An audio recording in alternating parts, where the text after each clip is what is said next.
4 نکات زیر بحث آ چکے ہیں۔ آج 5ویں نقطے پر ہم صاحب سے تبصرہ طلب کریں گے۔ مولانا عمار خان ناصر لکھتے ہیں کہ عہد نبوی اور عہد صحابہ کے جہاد کی نوعیت کے درست تناظر میں توضیح اور نتیجتاً جہاد سے متعلق سر سید اور چراغ علی سے لے کر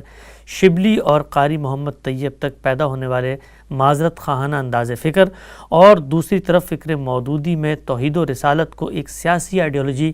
بنا دینے کے فکری انحراف کی اصلاح فکر فراہی میں ہمیں نظر آتی ہے۔ اور ساتھ وہ یہ بھی لکھتے ہیں کہ جتنی چیزیں انہوں نے بیان کی ہیں یہ سب کے سب بڑے اور دور رس فکری نتائج رکھتے ہیں، اور وہ یہ کہتے ہیں کہ 20ویں صدی کی پوری دینی فکر کا محاکمہ کرتی ہوئی نظر آتی ہے فکر فراہی۔ اس کے ساتھ ساتھ وہ یہ بھی کہتے ہیں کہ مستقبل قریب کی حد تک یہی وہ فکر ہے جس کی روشنی میں بڑی الجھنوں کو سلجھایا جائے گا، اور دین اسلام پہ جب غور و فکر، اس کی شرح و وضاحت، تفہیم و تبیین کی بحث ہوگی تو فکر فراہی ایک ریلیونٹ اثر کے طور پر لوگوں میں زیر بحث آئے گا۔ ہم سب 4 نکات زیر بحث آئے تھے۔ پہلے تو میں سب سے آپ سے گفتگو کرنا چاہتا ہوں جو 5واں نقطہ ہے، وہ یہ کہتے ہیں کہ جس طرح باقی جگہوں پہ کریوسٹیز موجود تھیں، الجھنیں موجود تھیں، ان کو سلجھانے کی کوشش کی گئی، ایک بڑا جو چیلنج ہے وہ اس 20ویں صدی میں جو بڑے پڑھے لکھے لوگ ہیں ان کو درپیش ہوا، اور وہ تھا جہاد کا۔ پوچھنا آپ سے چاہتا ہوں کہ یہ جہاد والا چیلنج اس صدی میں کیسے سامنے آیا، کیونکہ جہاد تو شروع سے چلا آ رہا ہے، اور اس کے جو مسائل یا اس میں کوئی خرابیاں پیدا ہو سکتی ہیں اس کی فکر میں، وہ بھی اس وقت سے ہوں گی۔ یہ 20ویں صدی میں کیا بڑا مارکہ ہوا ہے؟ اس صدی میں انسان کے بنیادی حقوق، قوموں کا حق خود ارادی، قوموں کی اپنی شناخت، اس طرح کی بہت سی بحثیں ہیں جو 3-4 صدیوں کے پس منظر میں پیدا ہوئی ہیں۔ ان پر تنقیح کا عمل ہوا ہے، وہ صرف فکری سطح پر پیدا نہیں ہوئی، ان کی بنیاد پر ایک تہذیب وجود میں آئی ہے۔ اس تہذیب کے بھی مختلف ادوار ہیں، پھر مختلف ادوار ہی نہیں ہیں، اس کا ظہور ایشیائی ملکوں میں ایک اور طریقے سے ہوا ہے، مغربی ملکوں میں ایک اور طریقے سے ہوا ہے۔ امریکہ میں اس کے ظہور کی نوعیت ان دونوں سے بعض جہتوں میں مختلف ہے۔ اس میں فکری مسائل بھی پیدا ہوئے ہیں، اس میں عملی مسائل بھی پیدا ہوئے ہیں، اس میں قوموں کے تعامل کے مسائل بھی پیدا ہوئے ہیں، اور انسانی تاریخ میں پہلی بار یہ اعلان کیا گیا ہے کہ دوسرے ملکوں پر یا دوسرے علاقوں پر قبضہ کرنا، اس قبضے کو برقرار رکھنا، اس کو اپنی سلطنت بنا لینا، اس کو اپنی مملکت کے طور پر لینا، وہاں جا کے اپنی کوئی کالونی بنا لینا، یہ اب ممنوع ہونا چاہیے۔ یہ کوئی معمولی درجے کی چیز نہیں ہے، اور ہمیں معلوم ہے کہ یہ تو پھر آخر میں آ کے کم و بیش 1928 کے قریب ہوا ہے۔ اس طرح کی صورتحال اس وقت بھی موجود تھی جب مسلمان زوال پذیر ہو رہے تھے، یہ افکار ان کے گرد و پیش میں پیدا ہو رہے تھے، ان افکار کی بنیاد پر ایک نئی تہذیب بھی وجود میں آ رہی تھی، تو جتنے سوالات بھی پیدا ہو سکتے تھے اگر آپ غور کر کے دیکھیں تو وہ جس طریقے سے عقائد میں، جس طریقے سے اعمال میں، جس طریقے سے فطرت کی تفہیم و تبیین میں ہوئے، اسی طریقے سے اس جہاد کے معاملے میں بھی ہوئے۔ یعنی ہمارے ہاں صورتحال یہ نہیں تھی کہ اگر کسی زمانے میں لوگ حملہ کرتے رہے ہیں، وہ اگر ملکوں پر قبضہ کرتے رہے ہیں، وہ اپنی سلطنتیں بناتے رہے ہیں، وہ مختلف قوموں کو محکوم بناتے رہے ہیں، تو یہ ماضی کا ایک قصہ ہے، اس کو آپ ماضی میں چھوڑیے اور آئیے ایک نئی دنیا بنا لیتے ہیں۔ یہ مغربی قوموں کے لیے ممکن تھا، اس لیے کہ ان کے ہاں اس کی روایت کہ وہ شریعت کو پیش نظر رکھیں یا دین کی ہدایت کو بھی ان معاملات میں دیکھیں، سینٹ پال کے زمانے سے ختم ہو چکی تھی۔ یہ اعلان کر دیا گیا تھا کہ شریعت کا معاملہ یہود کے ساتھ خاص تھا، وہ ختم ہوئی۔ اب اس کے بعد ہمارے لیے سیدنا مسیح پر ایمان لانا کافی ہے، وہ ہمارے نجات دہندہ ہیں، انہوں نے آدم کے ازلی گناہ کا کفارہ بھی ادا کر دیا ہے، چنانچہ اب لوگوں کے لیے اخلاقی چیزوں کی پابندی کرنا ہی کافی ہے۔ اس طرح کی شرعی پابندیوں کا معاملہ ختم ہوا۔ یہ تو ایک جوا تھا جو انسان کی گردن میں ڈالا گیا تھا، وہ مسیح نے آ کر اتار دیا ہے۔ یہ فیصلہ وہ صدیوں پہلے کر چکے تھے، چنانچہ جب یہ چیزیں پیدا ہوئیں تو ان کے ہاں اس معاملے میں کوئی ایسی چیز نہیں تھی جو مذہب کا مقدمہ ہو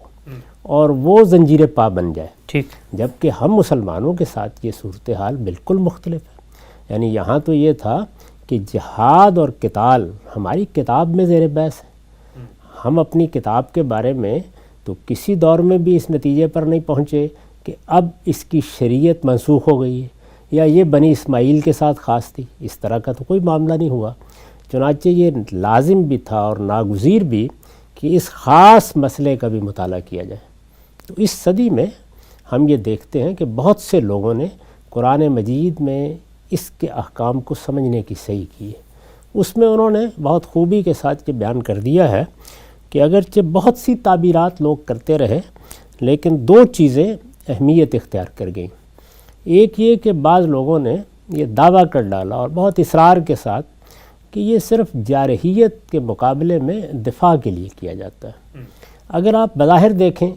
تو صورتحال بھی ایسی نظر آتی تھی، یعنی بدر میں بھی قریش حملہ آور ہوئے، احد میں بھی وہی بدلہ لینے کے لیے آئے، احزاب میں وہی پورے عرب کو چڑھا لائے۔ تو اس وجہ سے رسالت مآب صلی اللہ علیہ وسلم کی مدافعت ہی کا عمل تھا جو ابتدا میں نظر آتا ہے۔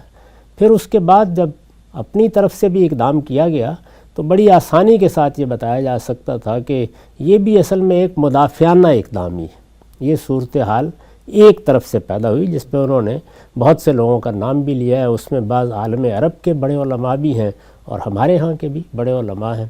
وہ یہ خیال کرتے تھے کہ جس طرح دنیا میں اب یہ مانا جاتا ہے کہ مدافعت میں یعنی امن قائم ہونا چاہیے دنیا میں، لہٰذا جارحیت گوارا نہیں کی جائے گی۔ جارحیت اگر کوئی قوم کرتی ہے تو مجھے بھی، آپ کو بھی، جس طرح فرد کی سطح پر دفاع کا حق ہے اسی طریقے سے قوموں کو قومی سطح پر بھی اور جماعتوں کو جماعتی سطح پر بھی دفاع کا حق ہے۔ یہ بات یہ معلوم ہوتا تھا کہ موجودہ زمانے میں جو نقطہ ہے نظر پیدا ہوئے ہیں، جنگ کی جو اخلاقیات وجود میں آ رہی ہے، جس طرح کے مختلف کنونشنز کے ذریعے سے اقدامات کیے جا رہے ہیں، قیدیوں کے ساتھ یہ کرنا ہے، فلاں کے ساتھ وہ کرنا ہے، وہ ساری چیزیں ایک جگہ پر بیٹھ جائیں گی۔ پہلی دوسری جنگ عظیم میں دنیا نے بڑی جنگ کا مقابلہ کیا تھا یا بڑی جنگ کا تجربہ کہیے کیا تھا، اس لیے کہ مقابلے میں یہ بھی تھے، مقابلے میں مخالفین بھی تھے۔ تو ان چیزوں کے پس منظر میں یہ بحث بہت غیر معمولی اہمیت اختیار کر گئی۔ موجودہ زمانے میں آپ یہ جانتے ہیں کہ الحاد کی طرف سے بھی،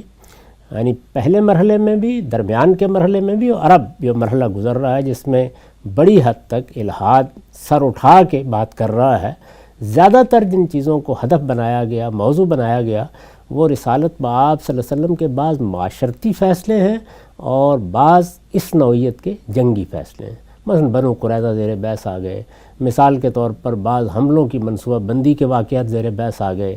بعض قیدیوں کے معاملے میں جو اقدامات کیے گئے وہ زیر بحث آ گئے۔ اب بھی اگر آپ دیکھیں تو تعدد ازواج پر، غلامی پر، انہی چیزوں پر زیادہ بحث ان حلقوں میں ہو رہی ہوتی ہے۔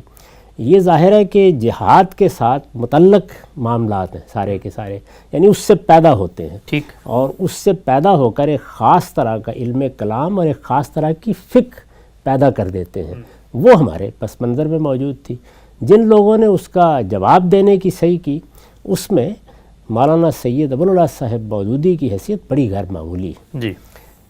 اس کو سمجھنے کے لیے بعض تاریخی چیزیں بھی ذہن میں رکھنی چاہیے۔ ان کی زندگی کی ابتدا، زندگی سے میری مراد یعنی علمی زندگی کی، ظاہر ہے کہ ایک بڑے آدمی کی، ایک بڑے مفکر، ایک بڑے عالم کی علمی زندگی زیر بحث ہوتی ہے۔ اس کی ابتدا اگر غور کیجئے تو وہ جس کتاب سے ہوئی ہے وہ الجہاد فی الاسلام ہے۔ اس کا موضوع بھی یہی ہے۔ وہ خود بیان کرتے ہیں